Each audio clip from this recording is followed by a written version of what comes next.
Sir sir Kurnool నుంచి వచ్చాను sir నేను. సార్ నాది మా మమ్మీ చనిపోయింది సార్. మా మమ్మీ వేరే వాళ్ళకి వడ్డీకి ఇచ్చింది సార్. 5 నంబర్లకి ఇచ్చింది, 5 నంబర్స్కి. ఆనందరావు, జయమ్మ, శంషాదు, రమీజా, తర్వాత మన రాధాబాయి వీళ్ళకి ఇచ్చింది సార్ అమౌంట్. మొత్తం మనకు ఒక్కొక్కరికి 10 లక్షలు, ఒకటి 5 లక్షలు, ఒకరికి 6 లక్షలు ఇచ్చింది. మా మమ్మీ చేసే బిజినెస్ వచ్చి శారీస్ బిజినెస్ చేసింది. తర్వాత డాగ్స్, జర్మన్ షెపర్డ్ డాగ్స్ అమ్మి దాంట్లో మేము చాలా సంపాదించుకున్నాం డబ్బులు. కానీ తర్వాత చీటీల బిజినెస్ చేసినాము. తర్వాత ఇంట్లో హోటల్ బిజినెస్ కానీ చేసినాం సార్. మేము ఆ వచ్చిన డబ్బులు మేము ఏం చేసినట్టు వడ్డీ తిప్పుకున్నాం సార్. మేము వడ్డీ తిప్పుకుంటా తీసుకున్నారు. అంటే అమ్మకి తెలిసిన వాళ్ళే తీసుకున్నారు సార్. తీసుకున్నాక మాకు ఏం చేశారు, వడ్డీ ఫస్ట్ 1 నెల కట్టినారు. తర్వాత వడ్డీ కట్టలేదు, ఏం కట్టలేదు సార్. మేము అడిగితే ఇస్తాం అని చెప్పి ఇంతవరకు ఇవ్వలేదు సార్. మాకు డబ్బులు అయితే 1 రూపాయి ఇవ్వలేదు. తర్వాత మా మమ్మీకి హెల్త్ బాగాలేదు సార్, చాలా బాగాలేదు. మమ్మీకి హార్ట్ అటాక్ వచ్చింది. తర్వాత అనుకూలంగా కొద్దిగా చాలా కుమిలిపోయింది సార్. అన్నం లేక తిండి లేక మా మమ్మీ చాలా చనిపోయింది సార్ మా మమ్మీ. తర్వాత ఇంకొకటి ఎట్లా అంటే వీళ్ళు ఎల్ఐసీలు చేయించి మనుషులు చంపేపిస్తున్నారు సార్. ఎల్ఐసీలు అంటే ఇప్పుడు ఒక మనిషి పేరు మీద 1 లక్ష రూపాయలు ఎల్ఐసీ చేపిస్తారు.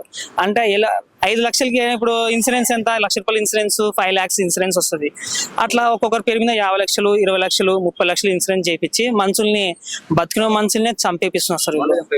అవును సార్, అవును సార్. వీళ్ళు పెట్టుబడులు పెట్టుకుంటున్నారు. అంటే ఇప్పుడు మా అక్కడ వడ్డీ తీసుకునేది, అక్కడ పెట్టుబడి పెట్టేది. అట్లా తీసుకొని అమౌంట్ తీసుకొని అట్లా మనుషుల్ని చంపేస్తున్నారు సార్. సార్ మేము ఇచ్చినది 41 lakhs సార్. మొత్తం ఇచ్చినది లేదు సార్, 5 మందికి సార్. మొత్తం 5-6 మందికి ఇచ్చాం. మొత్తం 6 నంబర్స్కి.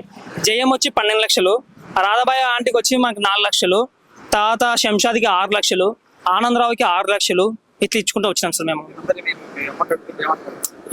ఇస్తాం బాండ్లు ఉన్నాయి కదా, చెక్కులు ఉన్నాయి కదా, ఇస్తాం. టైం ఉంది కదా, ఇంకా ఇస్తాం.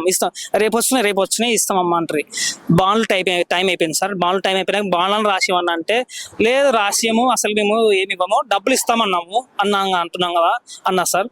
తర్వాత నాకు డౌట్ వచ్చి చెక్ బౌన్స్ చేసిన కోర్టుకి వేసినా సార్. కోర్టు కేసు నుంచి వేసినా. కోర్టు ఫీజు కట్టాలంటే 30,000 కట్టాలా యాక్చువల్గా. అంటే నాకు అంత డబ్బులు లేవు సార్. 30,000 40,000 నాకు అలా లేవు. నేను 3 పూట్ల తినే అన్నం తినకుండా డైలీ ఉప్మా రవ్వతో తిన్నాను సార్. నేను 6 నెలల నుంచి 3 సంవత్సరాల నుంచి పోరాడుతూనే ఉన్నాను సార్ దీని గురించి. ఇంటికి పోతే తన్నిచ్చినారు, కొట్టించినారు, చాలా హింసించినారు సార్. నేను ఏమంటే గాయాలు చూస్తే అంత చాలా గాయాలుగానే జరిగినాయి నాకు. అంత బెదిరించినారు. ఇప్పుడు ఒక మీకు వాయిస్ మెసేజ్ గా మీకు వినిపిస్తాం. మీకు అంత కావాలంటే మీకు నేను రికార్డింగ్స్ కానీ ఉన్నాయి నా కాడ. ఉన్నాయి సార్, చెక్కులు ఉన్నాయి, బాండ్లు ఉన్నాయి, అన్ని ఉన్నాయి సార్ నా కాడ. ప్రతి ఒక్క ప్రూఫ్స్ ఉన్నాయి. వీళ్ళు మనుషులు ఎంతమంది చంపినారా అని నాకు డీటెయిల్స్ కానీ తెలుసు సార్. అది సార్. అవును సార్. అది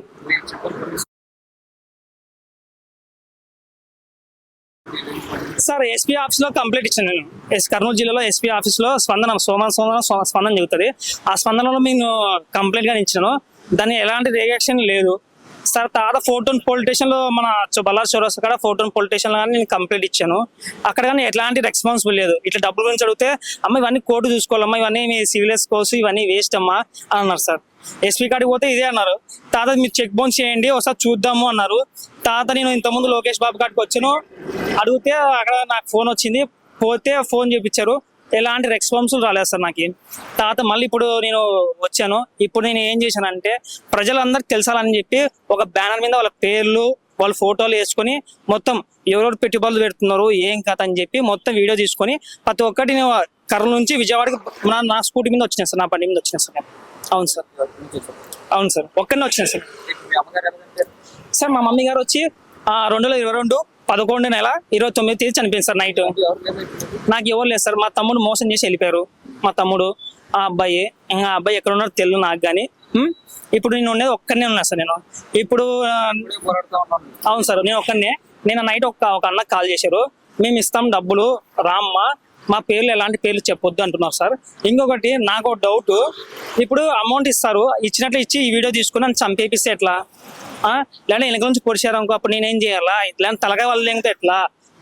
నాకు ఇవన్నీ చాలా వీళ్ళ పేరు మీద నేను ప్రకాష్ రెడ్డి అని ఒక ఆయన ఫోన్ చేశాడు. తాత మనకి వీళ్ళంతా ఫోన్ చేసి చెప్పారు సార్ ఇది. మళ్ళీ నేను చనిపోతే నాకు చావుకి నాకు కారణం వచ్చి ప్రకాష్ రెడ్డి, ఆనందరావు, శంషాదు, షమి మేడం, వీళ్ళందరూ సార్. వీళ్ళు మొత్తం 24 మంది బ్యాచ్ చేస్తున్నారు సార్. సార్ పైనుంచి అయితే సపోర్ట్ ఎలాంటి సపోర్ట్ లేదనుకుంటున్నా. వీళ్ళు సపోర్ట్ అంటే షమీ మేడంని ప్లస్ ప్రకాష్ రెడ్డిని తీసుకొని సార్ వీళ్ళంతా చేసేదంతా ఇట్లనే సార్. వీళ్ళు ఎవరో అండాలు చూస్తున్నారు. మన కార్పొరేటర్ మహేష్ అని కార్పొరేటర్, కర్నూలు కార్పొరేటర్, ఎక్కడ మన చిత్తార్కేరి కార్పొరేటర్ అంటే మన జిల్లా కోర్టు కాడ ఉంటుంది, ఆ ఏరియాలో కార్పొరేటర్ అంట ఆయన. ఆయన అండాలు చూసుకొని చేస్తున్నారు సార్ వీళ్ళంతా. ఇప్పుడు మీ సమస్య పవన్ కళ్యాణ్ గారి దృష్టికి వెళ్తే అవుతారు సార్ నేను అయితే అనుకుంటున్నాను సార్. నేను పవర్ స్టార్ పవన్ కళ్యాణ్ సార్కి నమస్కారం చెప్తున్నాను. నేను డిప్యూటీ సీఎంకి నమస్కారాలు. సార్ ఇలాంటివన్నీ మీరు కొద్దిగా పట్టించుకొని మాలాంటి వాళ్ళని కొద్దిగా మీరు సేవ్ చేస్తానని కోరుకుంటున్నాను సార్ నేను. కానీ మీ కాటికి రావాలని కోరుకుంటున్నాను సార్. నేను మీరు ఎప్పటి నుంచి కలవాలనుకుంటున్నాను. ఇంత ముందు కానీ వచ్చినప్పుడు కానీ నేను వెళ్ళిపోయాను సార్ ఇక్కడ నుంచి. అక్కడ అప్పుడు మీటింగ్ లేదు, మళ్ళీ ఇప్పుడు వచ్చాను సార్ మీ కాటికి మీకోసము. కానీ నాకు ఒకటే బాధ సార్, ప్లీజ్ హెల్ప్ మీ. నాకైతే కంట్లో నీళ్ళు వస్తుంది సార్. ఒక పక్క మా అమ్మమ్మ ఉంది కానీ మా అమ్మమ్మ కాలు చెయ్యి పడిపోయింది సార్. నాకు ఎలాంటిది నాకు దిక్కు లేదు, నాకు ఏం లేదు సార్. అది సార్ ఇది చేశారని కోరుకుంటున్నాను సార్. నేను చేయాలని కోరుకుంటున్నాను ఇదైతే. అది సార్. ఇంకొకటి వచ్చి ఎలా అంటే ఇష్యూ తొందరగా చూసుకుంటే నా డబ్బులు నాకు వచ్చేలా చేస్తే నేను అదొక్కటి హెల్ప్ చేయండి సార్. నాకు ఇంకొకటి మాకు ఇల్లు లేదు, ఏం లేదు సార్. ఆ అమౌంట్ వస్తే ఏదో ఒకటి ఇల్లు కొనిచ్చి మీరే పవన్ కళ్యాణ్ సార్ మీరే ఇల్లు కొనియండి. మిగతా డబ్బులు మిగిలితే అనాథ పిల్లలకి బియ్యం ప్యాకెట్లు కానీ సరుకులు కానీ ఇప్పించాలని కోరుకుంటున్నాను సార్ మా అమ్మ పేరు మీద. ఫస్ట్ నేను అదైతే చాలా ఉంది ఎప్పుడు